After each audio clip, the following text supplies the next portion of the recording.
로마서 3장 9절부터 18절까지 보겠습니다. 그러면 어떠하냐? 우리는 그들보다 나으냐? 결코 아니라. 우리는 앞에서 유대인들과 이방인들을 검증하여 그들이 다 죄 아래 있음을 입증하였느니라. 이것은 기록된 바 의로운 자는 없나니 단 한 사람도 없으며 깨닫는 자도 없고 하나님을 찾는 자도 없으며 그들이 다 길에서 벗어나 함께 무익하게 되고 선을 행하는 자가 없나니 단 한 사람도 없도다. 그들의 목구멍은 열린 돌무덤이라. 그들이 자기 혀로 속임수를 쓰나니 그들의 입술 밑에는 독사의 독이 있고 그들의 입은 저주와 쓴 것으로 가득하며 그들의 발은 피 흘리는 데 빠름으로 파멸과 고통이 그들의 길에 있어 그들이 화평의 길을 알지 못하였고 다 함께요. 그들의 눈앞에는 두려워함이 없느니라 함과 같으니라. 아멘. 자, 오늘은 그 9절에 보시면 끝부분에 그들이 다 죄 아래 있음을 입증하였느니라 이 표현 있죠. 그래서 다 죄 아래 있습니다. 이런 제목으로 여러분에게 말씀을 드리도록 하겠습니다. 지난 시간에 제가 여러분들에게 유대인이 나은 점이 모든 면에서 많다 그런 말씀을 드렸습니다. 그 주된 것은 뭐였냐면 하나님의 말씀을 맡았다. 그것에 대해서 말씀을 드렸어요. 그런데 유대인들이 하나님의 말씀을 맡았다 해도 하나님의 진노의 대상인 것은 이방인들과 차이가 없습니다. 이방인들이 하나님의 진노의 대상이듯 유대인들도 하나님의 진노의 대상인 겁니다.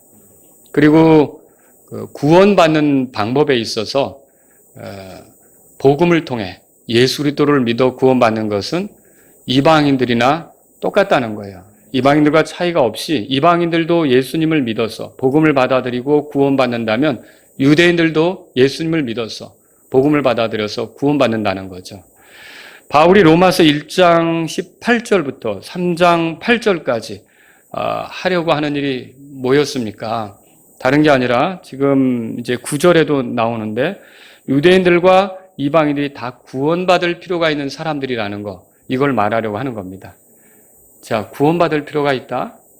요거는 그들이 다 죄 아래 있다라고 할 때 그게 이제 성립이 되는 거죠. 죄 아래 있어야 구원받을 필요가 있는 거잖아요.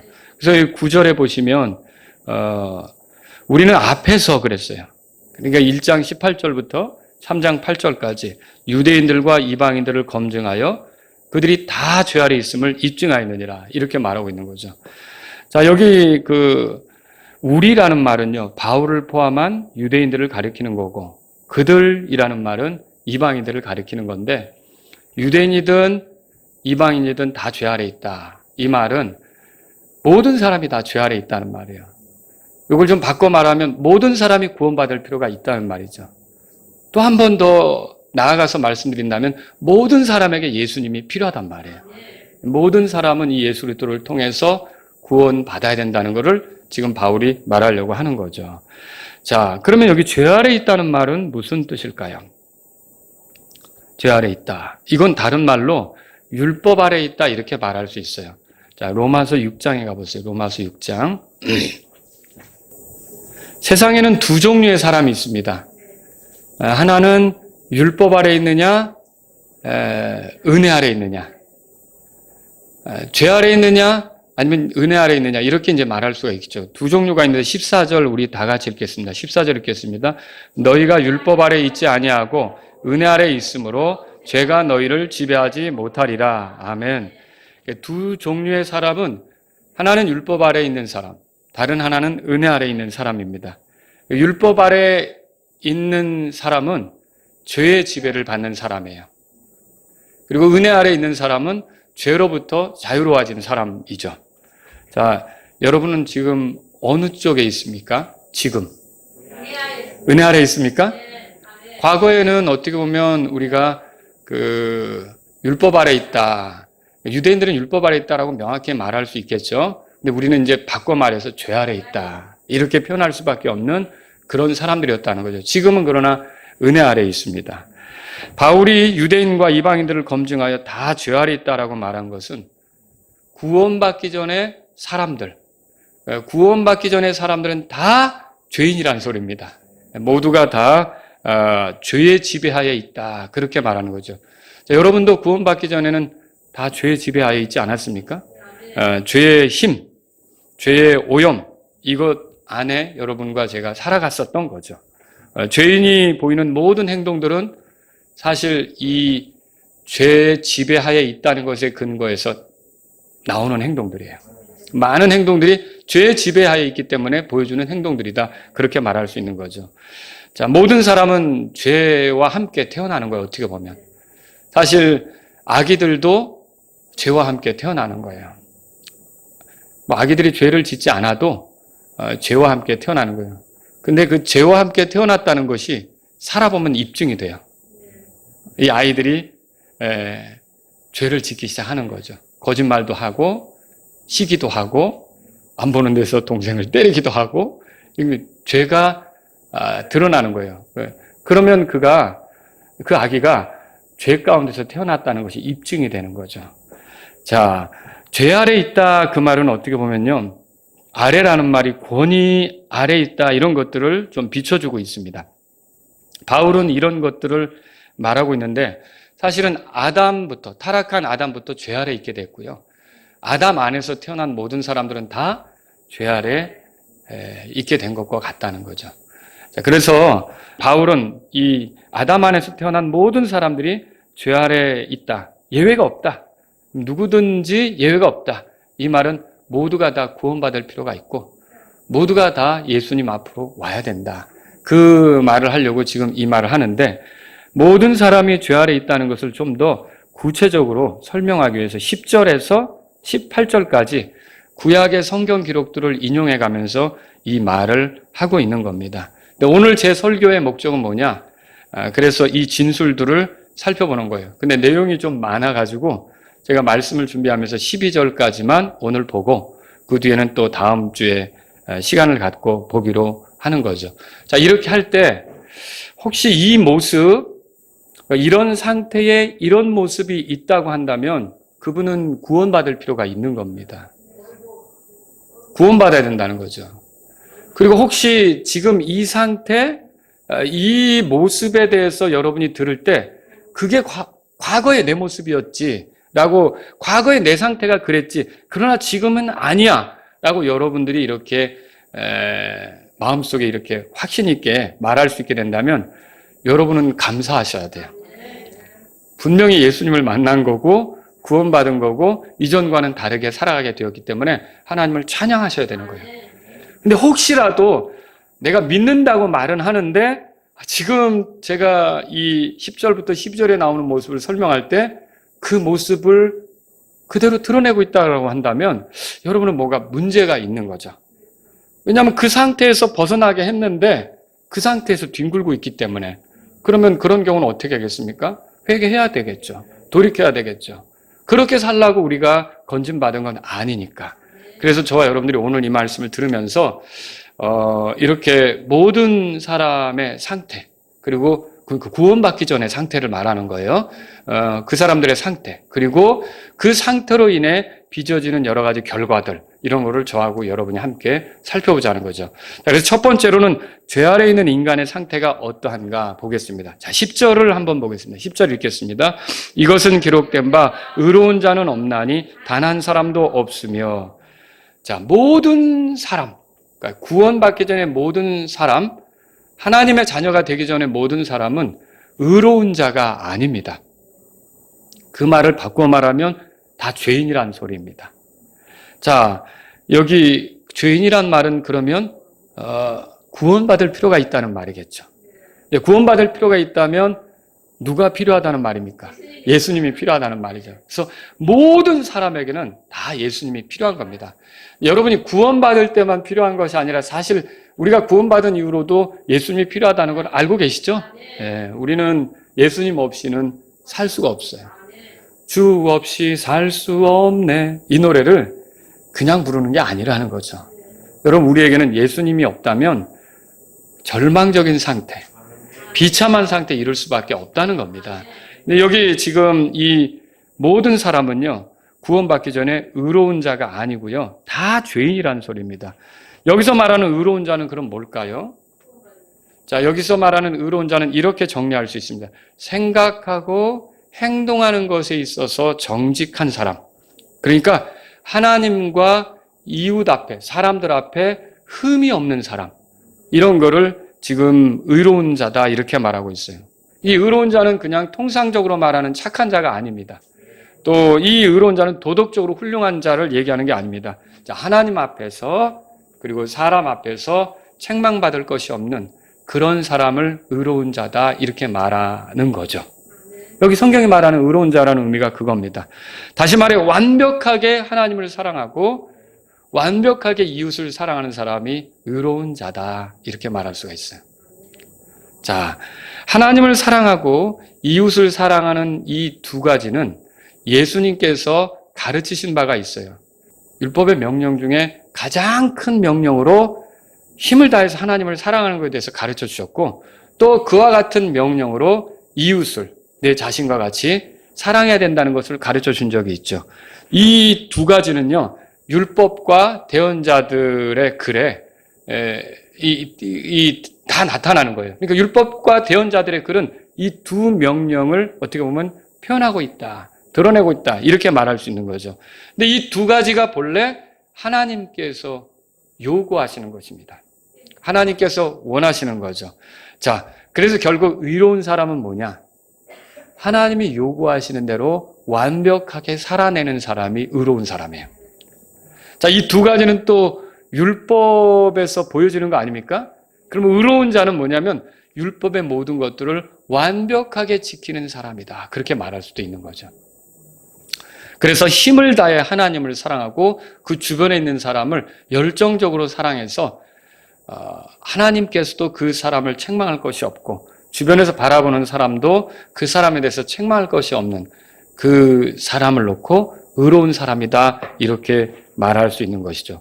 이런 면에서 의로운 자라는 것은 상대적입니까? 절대적입니까? 상대적이란 말은 누군가와 비교해서 좀 낫다 이런 식인데, 지금 여기 성경이 말하는 의로운 자는 그런 개념입니까? 그게 아니에요. 절대적인 겁니다. 하나님이 요구하시는 수준에 완벽하게 맞추는 것을 의로운 자다 그렇게 말할 수 있는 거죠. 자, 그런데 이런 사람이 인간 역사 가운데 있습니까? 그냥 성경에 나온 대로 단 한 사람도 없습니다.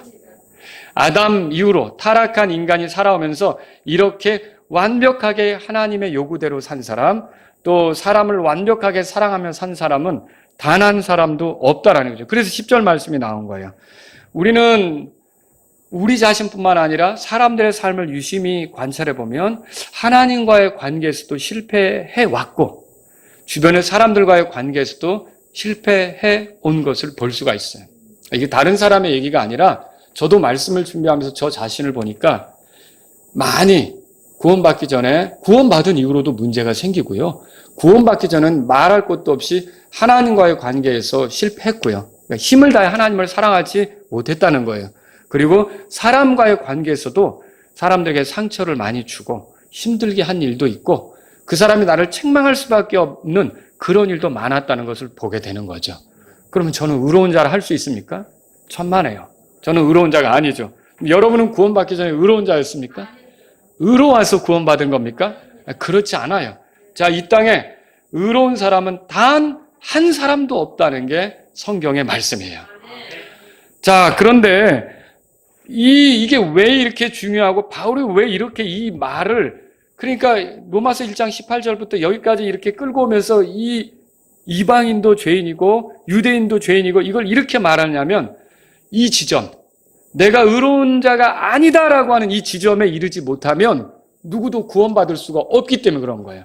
그러니까 누구든지 구원받으려면 나 자신은 의로운 자가 아니다, 부끄러운 자다, 이거를 깨달아야만 그 사람이 구원받을 수 있다는 거죠.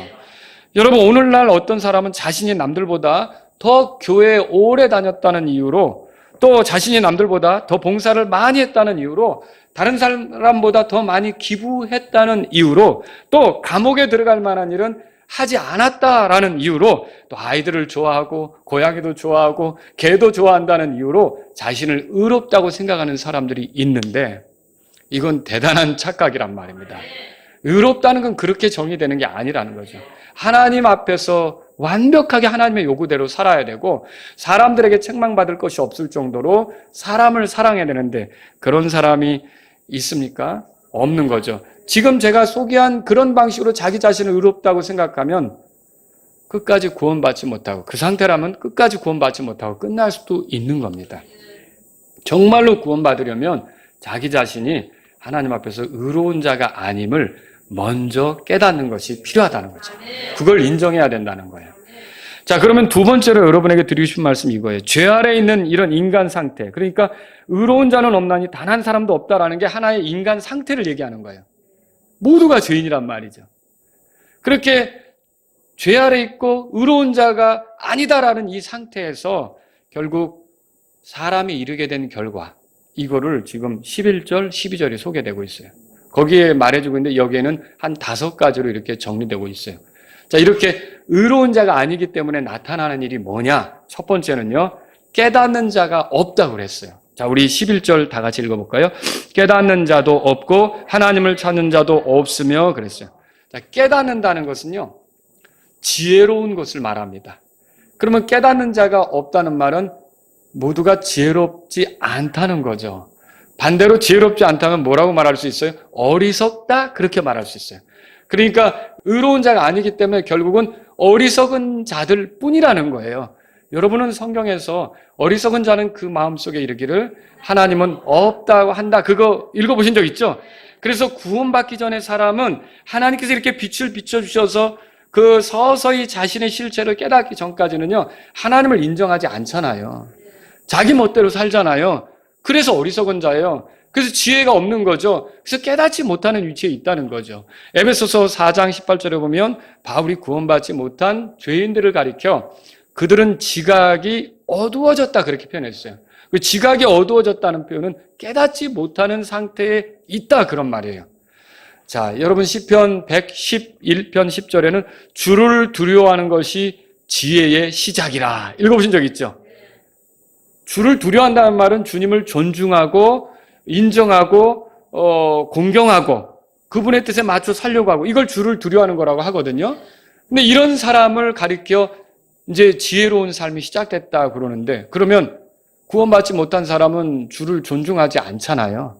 하나님을 존중하지 않잖아요. 자기 멋대로 살아가고 있는 거잖아요. 그러면 이 사람들은 지혜의 시작, 그게 시작이 된 겁니까? 아니죠. 아직까지도 지혜의 시작이 이루어지지 않은 거예요. 아직까지도 어리석은 상태에 있는 거죠. 그래서 이렇게 의로운 자이어야 하는데 사실은 의로운 자가 아무도 없어요. 그래서 모든 사람의 처한 상태는 죄인인 상태인데, 이런 죄인인 상태에서 보여지는 것은 뭐냐? 그 하나님을 떠나 사는 죄 때문에 깨닫지 못하는 거라는 거죠. 그게 아주 비참한 상태라고 하는 거죠. 깨닫는 자가 없다. 그래서 이 말은요, 영적 진리를 이해하는 자가 없다, 그렇게 말할 수가 있어요. 죄인들은 하나님에게 속한 일을 이해하지 못합니다. 여러분이 구원받기 전에 처음부터 하나님께 속한 일들을 이해했습니까? 누가 와서 얘기해도 듣기 싫어했고, 좀 얘기한다 그러고 그게 무슨 말인지도 몰랐고요. 다 그러지 않았습니까? 우리가 어떻게 하나님께 속한 것들을 알 수가 있었어요? 이게 성령님께서 우리에게 깨우쳐 주시면서 이게 가능한 거 아니었습니까? 자, 그래서 세상적인 일은 이해할 수 있어요, 죄인들은.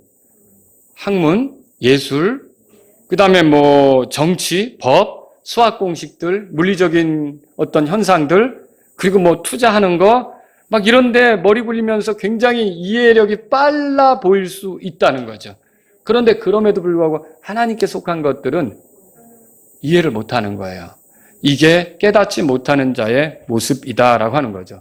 에베소 2장 1절에는 범법과 죄들 가운데 죽어있다라는 표현으로 구원받지 못한 사람을 표현했어요. 그러니까 죄인들은요, 영적으로 죽어있는 사람 같아서 하나님 앞에 반응을 할 수도 없고요, 하나님께 속한 것들을 깨닫지도 못하고요, 하나님의 계획, 하나님이 하시는 일들에 대해서 알지도 못한다, 그렇게 말할 수가 있는 거죠. 뿐만 아닙니다. 죄인들은 아무리 똑똑한 척을 해도 자신에 대해 이해하지 못합니다. 여러분 구원받기 전에 한번 생각해 보세요. 내가 얼마나 내 자신을 잘 이해했는지.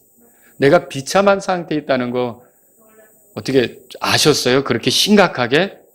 그렇지 않다는 거죠. 서서히 빛이 오면서 결국은 이거 이대로 살면 안 되겠다라는 걸 여러분이 알게 된 거지, 처음부터 여러분이 난 이 정말 끔찍한 상태에 있는데 이렇게 깨달으면서 구원의 길을 막 찾아 헤매고 이렇게 한 사람은 참 보기가 어렵다는 것이죠.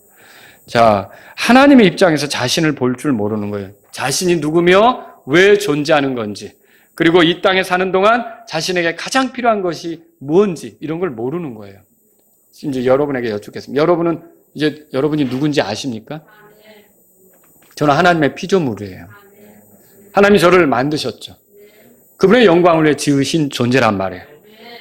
근데 그분의 뜻대로 살지 못해서 파멸에 이를 수밖에 없었는데 그분이 긍휼히여기시고 불쌍히 여기신 사랑의 대상이에요. 그리고 그분의 손에 의해서 건진받은 구원받은 자고요. 하나님의 아들이고요. 성도고요. 예수님의 제자고요. 나그네요. 순례자로서 이 세상을 사는 사람이에요. 언젠가 주님을 만나기 위해서 가는 그런 사람이란 말이죠. 성도란 말이죠. 여러분도 그렇게 우리 자신에 대해서 말할 수 있습니까? 구원받기 전에 사람은 그것이 어려운 거예요. 왜 사는지도 몰라요. 그냥 사는 거죠. 그리고 이 땅에서 가장 중요한 게 뭔지도 몰라요. 저는 이 땅에서 가장 중요한 것이 예수님이시라는 걸 발견했습니다. 예수님과 나와의 관계가 정말 다른 누구와의 관계보다 중요한 것이고 돈을 많이 얻는 것보다 예수님을 많이 아는 것이 정말 저에게 중요한 것이라는 걸 알게 되었다는 거죠. 여러분도 그렇습니까? 이게 구원받은 다음에 나타나는 거예요. 내가 누구냐? 나는 짐승하고는 다르다. 이거를 발견하게 된 거죠. 근데 우리가 구원받지 못한 사람들을 보면 사고가 진화론적 사고의 영향을 받아서 먼지나 짐승처럼 생각하는 버릇이 있는데 그렇지 않다는 거예요. 얼마 전에 제가 평생을 그 동물을 연구하며 살아온 분에 대한 영상을 보게 됐어요. 근데 이분이 우리나라 법정에서 호주제 폐지를 위해 의견을 낸 사람이에요. 이분이 그 논문도 쓰고 뭐 여러 가지 이제 우리나라 분이신데 그래서 이분의 의견이 우리나라 법정에서 받아들여져서 호주제가 드디어 폐지됐어요. 엄청난 일을 하신 분이죠. 근데 이분이 낸 의견이 뭐냐면 이거예요. 모든 동물들은 모계 사회가 중심을 이룬다는 거예요. 그러니까 사람도 남자가 무조건 호주 역할을 하는 게 바람직하지 않다는 이제 그런 의견을 모으는데 이분이 사용된 거죠. 자, 그런데 여러분, 동물의 현실이 그렇죠. 근데 제가 그걸 들으면서 안타깝게 생각한 게 있어요. 사람들이 왜 어떤 문제, 사람의 문제를 하려고 할 때 동물과 비교해서 문제를 해결하려고 할까? 왜 사람의 수준을 동물처럼 생각할까? 동물같이 살아야 된다고 생각할까? 여러분, 시편 49편 20절에는 이렇게 써 있어요. 존귀함 가운데 거하면서도 깨닫지 못하는 사람은 멸망하는 짐승과 같도다. 우리는 동물이 아닙니다. 짐승이 아니란 말이에요. 하나님께서 우리를 짐승과는 다른 차원으로 만들어준 존재예요. 근데 우리 스스로를 그렇게 격화시켜요? 이거는 자기 자신이 어떤 존재인지를 모르는 거죠. 천하보다 귀한 혼인데, 살아있는 혼으로 만들어줬는데 그렇게 생각하는 것은요, 자기 자신을 잘 모르는 거죠. 구원받지 못한 사람들의 실태가 이렇다는 거예요. 그래서 자기 자신에 대해서 깨닫지 못하는 것이 죄인들의 모습이다. 이렇게 알 수 있는 거죠. 죄인들은 죄에 대해서도 알지 못합니다. 죄의 본질은 뭐라 그랬어요? 끊임없이 우리가 말했잖아요. 경건하지 않은 거죠. 하나님을 두려워하지 않는 거예요. 하나님을 등지고 사는 거죠. 자, 그런데 어떤 사람들은 사회 규범을 어기지 않으면 내가 죄가 없다고 생각하고 죄는 감옥에나 들어가는 일을 했을 때 죄가 있다라고 생각한다는 거죠. 여러분, 감옥에 들어간 사람들 중에 죄인 아닌 사람이 없잖아요. 그러면 감옥에 안 들어가서 저 재판관이 돼가지고 재판 그 봉을 두드리면서 판결하는 사람도 하나님 앞에서는 죄인이라는 걸 여러분 아십니까? 그렇잖아요. 사회의 규범에 따라 죄 문제를 다루는 거지 그 하나님 앞에서는 죄인 아닌 사람이 어디 있습니까? 그런데 이렇게 자신의 죄에 대해서도 알지 못하는 것이, 자신이 진노의 대상이라는 걸 알지 못하는 것이 구원받지 못한 사람의 모습이다. 그렇게 말할 수 있는 거죠. 깨닫는 자가 없다는 말은요, 구원받는 올바른 방법에 대해서도 깨닫지 못한다는 얘기예요. 여러분과 저는 은혜로 구원받는다는 것을 깨달으셨습니까? 근데 지금도 우리 주변에 보면 구원받지 못한 사람은 노력하고 있어요. 수고하고 있어요. 행위로 구원받으려고 애를 쓰고 있는 거죠. 그리고 어떤 사람들은 구원해주지도 못하는 우상들 앞에 가서 도와달라고 매달리고 있어요. 이사야서에 가면 그런 말씀이 있어요. 목수가 만들고 이제 그 다루는 사람이 만들고 한 그것들을 가만히 들여다보면 우리가 사실은 그게 우리를 도울 수 없다는 것을 알 수 있을 텐데도 이 깨닫지 못하고 속아 넘어가는 마음에 계속 거기에 엎드리는 것에 대해서 말하고 있다는 거죠. 이게 바로 구원받지 못한 사람의 모습이라는 거예요. 깨닫는 자가 없다는 말은 행복에 대해서 아는 자도 없다는 말이에요. 하나님으로만 채워질 수 있는 기쁨, 만족, 행복이 있잖아요. 그런데 구원받지 못한 사람은 그걸 몰라요. 그래서 어떻게 합니까? 약물이나 또 소유를 더 많이 얻는 거나 쾌감, 자극을 얻는 거, 유명세를 타는 거, 권력 갖는 거, 이런 걸로 행복이라는 것을 만져보려고 애를 쓰고 있는 거죠. 그게 도대체 얼마나 가겠습니까? 그게 얼마나 그 사람에게 정말 평안과 함께 행복을 주는 그런 것이 되겠습니까? 참으로 행복한 것은 우리 하나님 안에 있습니다. 근데 구원받지 못한 사람들은 그거를 깨닫지 못하는 거죠. 깨닫는 자가 없다는 말은요, 자기의 죽음과 그 이후에 대해서도 알지 못한다. 그렇게 말할 수 있어요. 죽음이 불편해서 죽음 얘기를 싫어하는 거예요. 죽음 이후에 어떤 일이 벌어지는 것에 대해서 알고 싶지도 않은 거죠. 그래서 어떻게 합니까? 그 죽음에 대해서 언급하는 데는 회피하고 그냥 현재 재미를 위해서 쫓아가는 거죠. 자, 이것이야말로 죽음 이후에 대해서 깨닫지 못하는 증거가 아닙니까? 저는 여러분에게 묻고 싶어요. 여러분은 죽음 이후에 뭐가 있다는 걸 아십니까? 심판이 있죠. 우리는 성도니까 심판 장소로 가는 게 아니라 하나님께서 우리를 데려가실 줄로 믿으십니까? 우리가 죽음으로 끝나나요? 아니죠. 우리가 그리스도와 함께 영원히 있다는 걸 믿으십니까? 이 삶이 전부가 아니라 죽음 이후에 대해서도 우리는 알고 있어요. 죽음 이후에 부활의 때도 있다는 걸 믿으십니까? 그리고 우리가 주님처럼 영광스럽게 될 날도 있다는 걸 믿으십니까?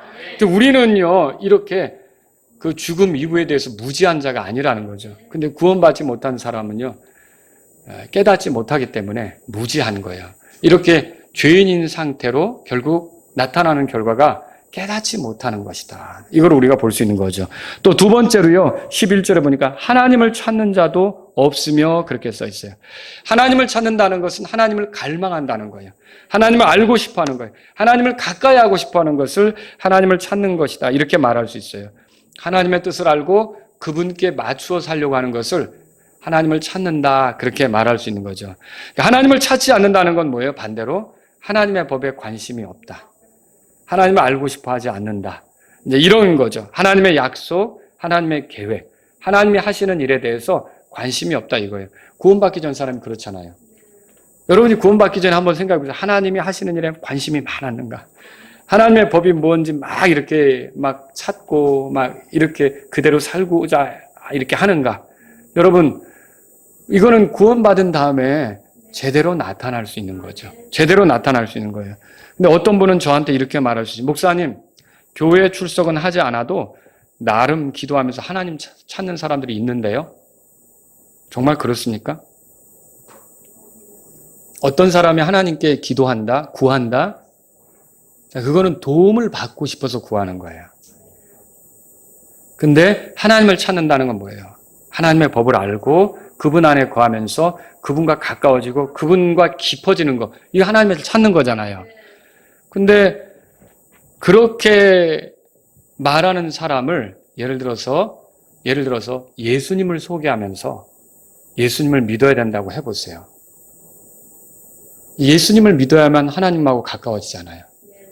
근데 만약에 그렇게 하나님의 도움을 원하면서 기도했던 사람이라도 그 사람이 예수님을 통해 하나님하고 가까워지는 것을 받아들인다면 진짜 하나님을 찾는 사람이죠.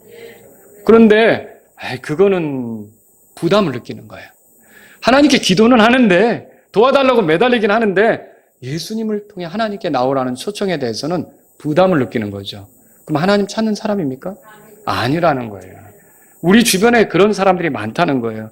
또 나름 착하게 살려고 노력하는 사람들이 있습니다. 남들에게 피해주지 않으려는 사람들이 있습니다. 자신도 다른 사람으로부터 피해받지 않으려고 하는 사람이 있죠. 근데 그런 사람에게 죄인이라고 이렇게 말해보세요. 예수님이 필요하고 구원받아야 된다고 말해보세요. 결국 구원받는다는 건 뭐예요? 하나님을 등지고 살았던 삶에서 돌아서는 거 아닙니까? 그리고 하나님하고 가까워지는 게 구원받는 거 아닙니까? 그런데 그 사람이 예수님을 받아들인다면 진짜 하나님을 찾는 사람이고요. 근데 예수님을 받아들이려 하지 않아요. 그럼 나름 착하게 살고 나름 이렇게 남들에게 피해를 주지 않고 살아도 그 사람은 하나님을 찾는 사람은 아니었다는 거죠. 구원받지 못한 사람은 이렇게 하나님을 찾는 사람이 아니라는 거죠. 그래서 하나님을 찾는 자도 없다. 성경이 그렇게 말하는 거죠. 만일 지금 우리가 하나님을 찾고 있다면 사실 그것은 하나님께서 우리를 먼저 찾으셨기 때문이기도 합니다. 죄 아래 있는 사람은 결코 스스로 하나님을 찾을 수가 없죠. 인간은 본질상 하나님을 미워하는 존재고 하나님을 향해 적대감을 가지고 있죠. 그런데 서서히 하나님께서 빛을 비춰주시고 우리에게 찾아오시죠. 우리에게 손길을 내미시죠. 결국 그것에 의해서 우리가 하나님을 찾게 되는 거 아닙니까? 이게 우리가 사랑함은 그가 먼저 우리를 사랑하셨습니다. 요한일서 4장 19절의 말씀대로 여러분과 제가 하나님이 우리를 찾아오시는 거예요. 예수님이 오시는 것도 하나님이 우리를 찾아오시는 거잖아요. 그것에 대한 반응으로 이제 나아가게 될 때 진짜 제대로 하나님을 찾게 되는 그런 사람이 되는 거고, 근데 이렇게 찾아오시는 것을 계속 거부한다. 그러면 그걸 하나님을 찾는 사람이다. 그렇게 말할 수 있습니까? 그렇게 말할 수 없는 거죠. 그래서 그런 사람들은 영원히 그분의 원수로만 살다가 끝을 볼 수 있다는 것이죠. 세 번째는 뭡니까? 세 번째는 그들이 다 길에서 벗어났다 그랬어요. 길이라는 건 뭐예요? 하나님의 길, 진리의 길. 하나님께서 사람에게 걷도록 허락하신 길이 여기 이제 길, 그렇게 말할 수 있는 거예요. 사람들은, 그런데 구원받기 전에 사람들은 보면요, 그 길에서 벗어나 엉뚱한 데 서 있습니다. 이사야 대언자가 이렇게 말한 게 있는데 들어보십시오. 기억날 겁니다. 우리는 다 양 같아서 길을 잃고 각각 자기 길로 갔거늘. 그래서 이 구원받지 못한 죄인들의 모습은 자기 길로 가는 거예요. 그 주님의 길, 주님이 원하시는 길에 서지 않는 거죠. 자기 길로 가는 거예요. 그러면 자기 길로 간다는 게 뭐예요? 하나님이 의도한 그 길이 아니라 자기 중심의 길을 가는 거예요. 자기 멋대로의 길, 자기 안위와 자기 영광과 자기 유익을 위한 길을 간다. 그렇게 말할 수 있는 거죠. 바울은 또 하나님을 찾지 않는 자들이 가는 길, 이 길을 이 세상의 행로라고 에베소 2장에서 표현했어요. 읽어보신 적 있죠? 공중의 권세 잡은 통치자가 만들어 놓은 행로죠. 자, 이것은 코스가 되는데 이 코스를 통해서 어떤 일이 나타납니까? 세상의 영광, 부, 쾌락, 지위, 힘, 명성, 인기 이런 것들을 얻으려고 하는 거예요. 자, 이런 길에 빠져서 살아가는 사람들은 그것이 전부인 것처럼 생각하고 사는 사람들은 아직 구원받지 못한 사람들이죠. 죄인들은 그렇게 살 수밖에 없어요. 하나님을 잊어버린 채 그 길에 서서 그 세상이 주는 그런 것들을 얻고자 달려가고 있는 사람들, 이런 사람들이 구원받지 못한 사람의 모습이다라고 하는 거예요.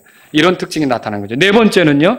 네 번째는 12절에 보시면 함께 무익하게 되고, 찾으셨습니까? 예. 무익하다는 말은 쓸모없게 된다, 그런 말이에요. 구원받지 못한 사람은 쓸모없는 자입니다. 맛을 잃어버린 소금과 같습니다. 음식으로 말하면 유통기한이 지나서 앞에 있는 음식이라도 먹을 수 없는 음식 있잖아요. 부패하고 상해서. 그게 바로 쓸모없는 그런 형태다, 이렇게 말할 수 있어요. 제가 좀 이렇게 얘기하니까 여러분 중에 어떤 사람은 저한테 이렇게 말할 수 있어요. 목사님 잘못인데요? 아, 무슨 말입니까? 아니, 구원받지 못한 사람들도 나름 쓸모있는 사람 많아요. 좋은 일하고 이렇게 쓸모있는 사람들이 많은데 왜 그렇게 말씀하십니까? 여러분, 저는 지금 하나님의 입장에서 말씀드리는 거예요. 하나님의 입장에서 말씀드리는 거예요. 그런 사람들을 하나님께서 선한 도구로 쓰고 싶어 하지 않는다는 거예요. 그럼 뒤집어 말하면 여러분 구원받으셨습니까? 여러분 하나님께 쓸모있는 자예요. 하나님께서 여러분을 선한 도구로 쓰시려고 한단 말이죠. 주인의 쓰시기 합당한 그릇이 될 수 있기를 바랍니다. 여러분, 그런데 구원받지 못한 사람은 그렇지 않다는 거예요. 자신이 나름 가치 있다고 여겨왔던 활동을 이제 구원받은 사람들이 어떻게 생각하는지 보세요. 그게 대단하다, 중요하다 이렇게 여겨왔던 활동을 구원받은 사람들은 이제 어떻게 여기는지 돌아보세요. 바울의 표현을 본다면 배설물같이 여기는 것도 있어요. 그게 뭐예요? 그 대단했던 활동이 이제 자기에게는 큰 의미가 없고 대단한 것이 아니라고 이렇게 여기는 거죠. 자, 나름 나름 쓸모 있는 거 있죠. 그게 결국은 예수님을 믿고 나면요, 별것 아니었다라고 이렇게 보여진단 말이죠. 여러분은 어떻습니까? 지금 무익한 자가 아니라 하나님의 왕국을 위한 선포자요, 선전하는 사람이요, 주님의 의의 도구요, 이런 선한 행실을 위해 하나님 마련하신 창작물로서 여러분이 살아가고 있습니까? 이게 구원받은 사람의 모습이라는 거죠.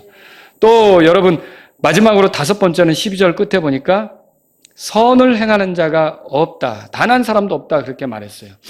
그러니까 이 죄인들의 그 상태는 뭐냐면 선을 행하지 않는다는 거예요. 선은 구제활동을 말하지 않습니다. 봉사활동을 말하지 않습니다. 여기서 이 선은 여러분이 이렇게 정의하셔야 돼요. 하나님의 눈에 보기에 좋은 것. 누구든 구제활동이나 봉사활동을 하지만 그걸 통해 자기 의를 드러내려고 한다면 아무리 그걸 많이 해도 하나님의 눈에는 선한 것이 아니에요. 그저 더러운 자기 죄를 가리려고, 더 품위 있게 보이려고, 폼나게 하려고 그런 의도로 구제하고 봉사하고 이렇게 한다면 그게 하나님의 눈에는 가증한 것이란 말이죠.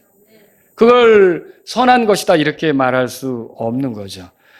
다시 태어나기 전까지 사람은 선한 행위를 제대로 할 수가 없습니다. 우리는 구원받았다면 선한 행위에 열심을 내는 사람들이 된 것으로 믿으시기 바랍니다. 여러분 또 제게 이렇게 말할 수 있어요. 목사님, 그 고넬료 있잖아요. 고넬료는 구원받기 전에도 구제활동을 많이 했는데 하나님이 그것을 기억하셨다고 그랬어요. 예, 선한 행위는요, 그 주변에 있는 유대인들에게는 좋은 일이죠. 그렇지 않습니까? 그렇지만 하나님께서는 그것으로 만족하실 수가 없었어요. 그래서 베드로를 불러오도록 한 거고, 베드로를 통해서 복음을 듣게 한 거고, 베드로를 통해서 예수님을 믿도록 기회를 주신 거 아닙니까? 왜 그래요? 그 자체만으로는 하나님이 기뻐하실 수가 없기 때문에 예수님을 통해 구원받고 나서 하는 것이야말로 참으로 주님이 기뻐하실 수 있는 그런 일이 된다는 거죠. 그래서 이렇게 주님은 예수님을 전해 듣도록 그렇게 기회를 주신 거란 말이죠. 여기서 선은 뭐냐면 하나님의 영광을 위해서 하는 어떤 것을 말합니다. 구원받지 못한 사람도 하나님의 영광을 추구할 수 있습니까? 구원받지 못한 사람이 어떻게 그렇게 자기 유익이나 자기 그 이해관계에 따라서 움직이는 거지. 자기 중심적이고 자기 만족, 자기 위신, 자기 체면 때문에 뭔가 하는 거예요. 다 사람들이 나를 주목하도록 하기 위한 목적으로 뭔가를 하는 거죠. 그런데 구원받은 사람은 사람이 나를 주목하지 않아도 어떤 일을 하는 경우가 있어요. 왜 그 일을 합니까? 하나님께 영광이 되도록. 내 만족하고는 상관이 없는 일이 있을 수 있어요. 근데 왜 그 일을 합니까? 하나님께 영광이 되도록. 그게 구원받은 사람의 모습이다라고 하는 거죠. 예수님은 이렇게 말씀하셨어요. 누가복음 16장 15절에 그분께서 그들에게 이르시되 너희는 사람들 앞에서 너희 자신을 의롭게 만드는 자들이나 너희 마음을 하나님께서 아시나니 사람들 가운데서 높이 평가받는 것은 하나님 보시기에 가증한 것이니라. 사람들 앞에 높이 평가받기 위해 뭔가를 한다. 가증한 것이다. 하나님 앞에 가증한 것이다. 그렇게 주님이 말씀하셨다는 거죠. 봉사활동을 하고 구제활동을 하고 어떤 섬김의 기회를 갖는데 누구로부터? 사람들로부터 칭찬받기 위해서 하는 그런 그러니까 마음의 의도가 그런 것이라면 하나님께서는 그것을 기뻐하지 않는다는 거죠. 저와 여러분이 구원받았다면 그것과 상관없이 사람이 어떻게 평가하든 어떻게 봐주든 여러분과 저는 하나님의 영광을 위해 하는 사람인 것을 믿으시기 바랍니다. 교회 일도 그런 거 아닙니까? 구원받기 전에 습성으로 교회 일을 하게 되면 어떻게 될까요? 사람이 봐주는 거에 따라 하는 거예요. 사람이 비난하면 힘들어서 때려치는 거예요. 사람이 싫은 소리 하면 도망가는 거예요. 그런데 그게 이제 구원받기 전의 태도로 그걸 육신적으로 섬긴다고 하는 거죠. 그러나 성령을 따르고 하나님의 영광을 구하는 사람은 사람이 뭐라든지 내가 할 일이라면 하나님을 기쁘게 할 뜻으로 한다는 거죠. 저와 여러분들은 구원받은 사람들 아닙니까? 어떤 모습이 우리에게 나타나야 되는지 생각해 보시기 바랍니다.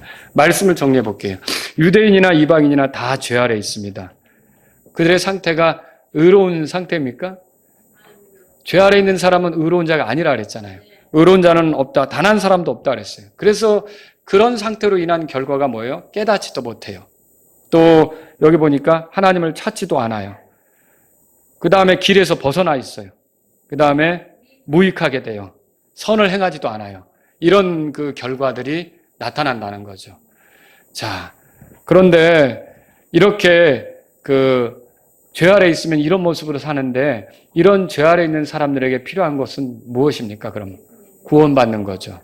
구원받으려면 필요한 것은 무엇입니까? 예수님이 필요한 거죠. 예수님에 대해서 들으려면 복음을 들을 필요가 있다라고 하는 거죠. 바울이 왜 여기까지 와서 이런 얘기를 하는지 아시겠죠? 복음을 설명하려고 지금 이렇게 한 거예요. 예수님은 온 인류의 소망이십니다. 모든 죄인이 구원받을 수 있는 유일한 길은 예수님께만 있습니다. 예수님을 떠나서는 구원이 없는 거예요. 예수님에게 뭘 더하려고 해도 안 되는 거예요. 예수님으로만 충분한 겁니다. 바울은 왜 이렇게 모든 사람이 죄 아래 있음을 말합니까? 누구든 구원받으려면 먼저 죄 아래 있다는 것을 알아야 하기 때문에 그렇습니다. 자신에게는 하나님께 받아들여질 만한 어떤 건더기가 없다는 것을 알아야 하기 때문에 그렇다는 거죠.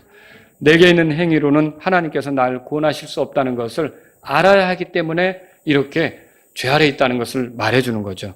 누구든지 죄 아래 있다는 것을 보기 전에는요, 은혜 아래로 들어갈 수가 없습니다. 율법 아래서 정죄 당해 본 사람이 결국 죄들의 용서가 뭔지를 깊이 알게 되는 거죠. 여러분 어떻습니까? 여러분이 예수님을 믿을 때 어떻게 믿게 됐는지 한번 돌아보세요. 그분을 나의 죄에서 나를 건져주시는 분으로 믿은 건지. 여러분 예수님을 구원자라고 그러잖아요. 예수님의 이름의 뜻이 뭐예요? 자기 백성을 그들의 죄들에서 건질 뿐이라고 그랬잖아요. 죄에서 건져주시는 분이잖아요. 내 심각한 죄에서 건져주시는 분으로 예수님을 믿어야 제대로 구원받는 거죠. 자, 죄인이 구원받지 못하는 이유는 뭡니까? 그러면 자신의 죄가 끔찍하다는 거, 이거를 인정하지 않은 것이기 때문에 그렇다는 거죠. 그런데 여기서 또 이 말 할 수 있어요.